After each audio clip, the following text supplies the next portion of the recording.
Hello and welcome to part three of Marketing with YouTube series. Today we're looking at the anatomy of a YouTube video, and hopefully this is something that if you're watching this, you're a little bit familiar with already. So let's get into it. I previously used to go through the whole process of uploading a YouTube video, starting with a screen share where I would literally walk through the whole steps of, oh, here's a video, well, here's the title, here's the description, etc. And I don't think that is necessary anymore. So here's a quick screenshot of what you see when you go to upload a video. You get the title, you get the description, the video will display on the side, and then there's various checks that go through. Obviously, there's a big scroll underneath. I didn't have space to include it all, but you'll see thumbnails, you'll see a series of questions about, is it appropriate for kids? Did you use AI when making this? When was it filmed? Various details that you can add. But I'm just going to call out a couple of specific parts of the YouTube upload process. If you've never uploaded a YouTube video before, I think a lot of it is pretty straightforward. But I am going to go over a couple parts that are not as straightforward. So one is the thumbnail. The thumbnail is the image that you see when you search for a video on YouTube. It is also what you see, like if you open up YouTube on your phone or on a computer, you see all the videos that are there, right? Usually one will play, and then the rest you see images, and those are all the thumbnails. Now, these thumbnails typically are pretty attention grabbing, if you can picture that. And some of them have screenshots, which, those are scroll stopping screenshots. But if you look at an example here, say how to make green slime, you'll see that there are some pretty wild images here, pretty wild thumbnails. These are all images that you can add, you can upload directly when you are uploading your video. I would recommend creating the thumbnail before you even go into the uploading stage, and you'll see what we have here. There are three fundamentally different images. We'll talk about the actual content of these videos later, but just looking at the thumbnail, you'll see they all differ from the title. The first one, easy slime recipe, is the text in the thumbnail, but the title is how to make slime for beginners. Two different ways of looking at the title. Then you have the title of the second one is fix this slime, but it's like, I don't know what that's supposed to be. But you'll see the image has a couple of Squid Game characters and some girls. Right, that's very different from the title. The third image doesn't even have text. It's just a hand in green slime. And it says how to make slime, green, glitter, metallic slime. Ugh. And so these are all different, right? Which is kind of why I picked this, is all three images are very different. But the most important thing is they all differ from the title. Too often we see titles and thumbnails being the same thing.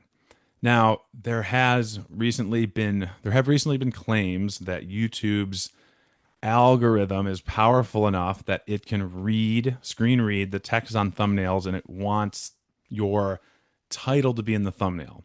I have not seen that substantiated anywhere. I think these are just rumors at this point. But you see this a lot with YouTube, where a lot of noise comes out and a lot of rumors about what is in the algorithm, just because it is a very, I don't know, there's a lot of people out there who have a lot at stake with the algorithm, a lot of creators, which we'll get to later.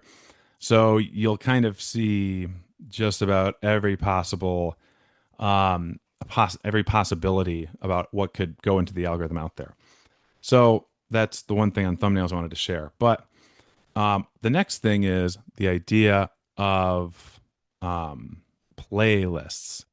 So playlists, those are essential. Well, it's hard to explain because it's just a playlist of videos.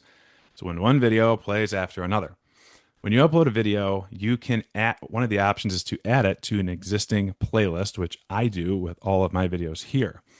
This video is in two playlists. It's in one for marketing with YouTube, and then it's also in one for a broader social media and digital marketing course.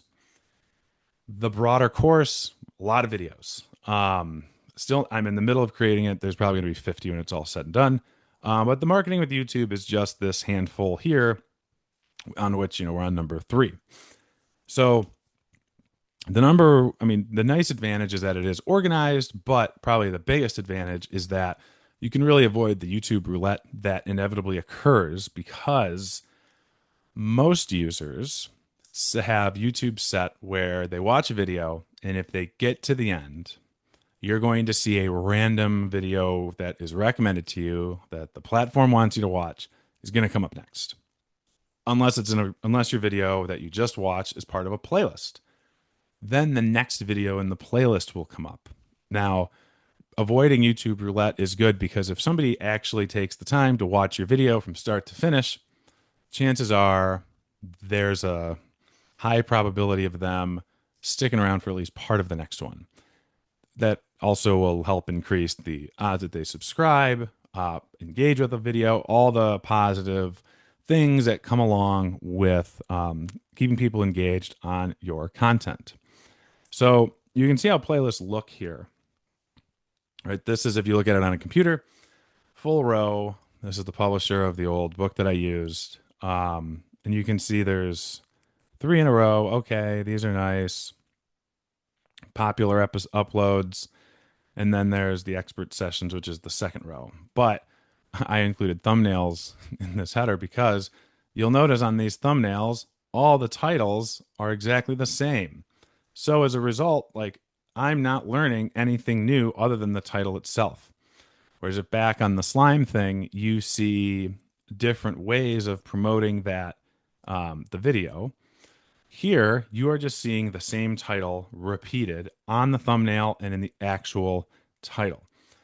In reality, there are lots of better options here for what could go in the thumbnail. There could be a meaningful quote. There could be just a retelling of the title from a different angle, kind of like the easy slime recipe and then how to make slime. Also, they could have done any number of things with maybe the subtopics that are involved, mentioning the company that these people work for, because they put the logos in there, but they don't mention their titles. Let's see what else. There's all sorts of information that they could put in the thumbnail to make the video a little bit more attractive. You only have so much real estate when you are searching for a YouTube video.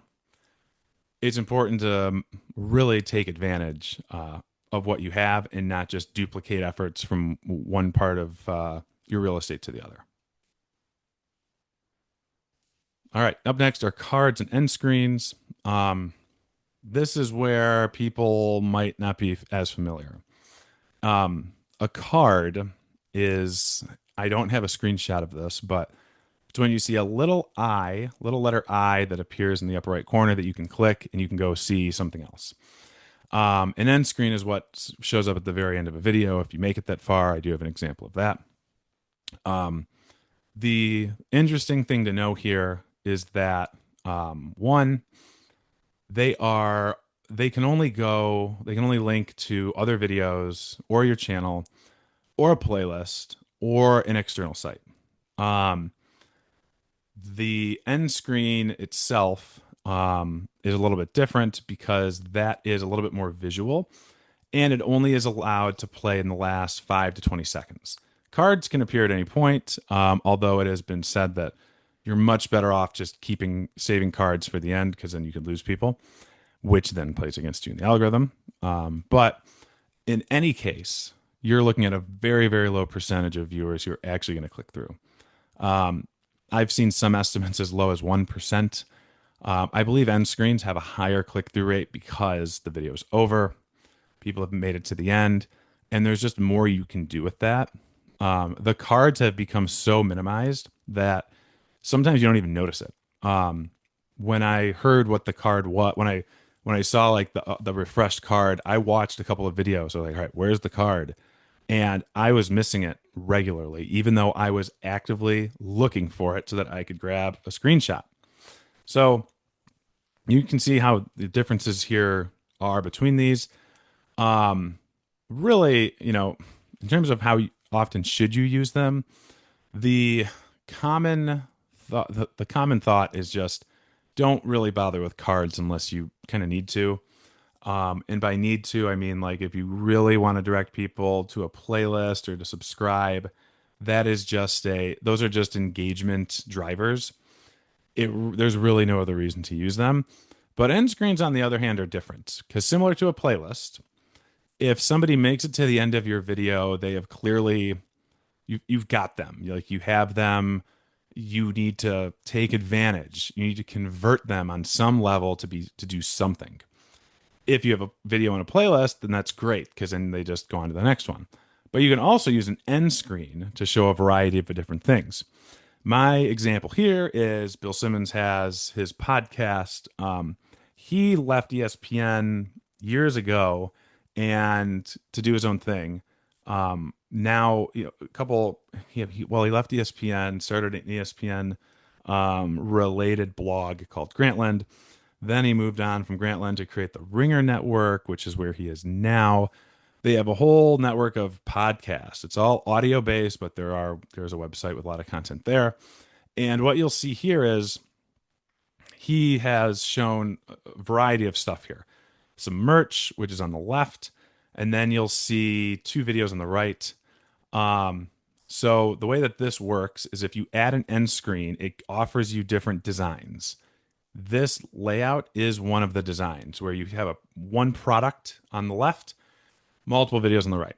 I just pulled this video, pulled the screenshot recently. So the video up top is a related like you can dynamically choose what the content is. So the video up top was a video that was related to what was just viewed. And it was like a mid 2000s basketball video, which of course got me interested in it. But the video up top is directly related to it. Same subject matter, same speakers. I think Jimmy Kimmel was in this one, and is in the image that's linked there. And then underneath it is a video you'll see that is a soccer video. And not only is that a soccer video, that is a soccer video from 3 days ago. But the video that I pulled the screenshot from is from 2019. So how does that work, right? This is where the dynamic end screen comes into play because you can set your end screen to promote your latest published video, which is what the lower graphic is showing. It's not anything crazy, and it's just you don't have to do anything really on the back end other than add your end screen and just say, I want this to display my latest, my latest video that I just uploaded. Whether or not that gets Bill Simmons' platform channel a ton of extra views, I'm not sure. But again, if you can get a viewer to make it all the way to the end of a video, I think you owe it to yourself to at least try to convert them on some level to something. And you'll see in a little bit later with what creators do. One of the creator best practices is to actually in the video say, hey, check out these videos for more, where it's like, up front before you even film the video, you can script a promo for the end screen because you can already tell what it is it's going to display, which to me is really interesting. And it's a great way of kind of trying to take advantage of the algorithm on one hand, but then also really trying to capitalize on those viewers that make it all the way to the end. All right, we're going to pause there. We're going to jump into our next video momentarily, and that's going to be all about search engine optimization on YouTube. Don't worry if you've never done anything with SEO before. That's okay. I'm going to try to keep this pretty high level and really talk about the business implications of it rather than the tactical how-tos. I mean, there will be a little bit of that, but it's more about just in general how it works and why it's important here these days. So thank you very much for watching. Chances are if you saw this is the third video in the series you've watched, and we're about halfway through. So I'm expecting 5 or 6 total videos here, hopefully only 2 or 3 more.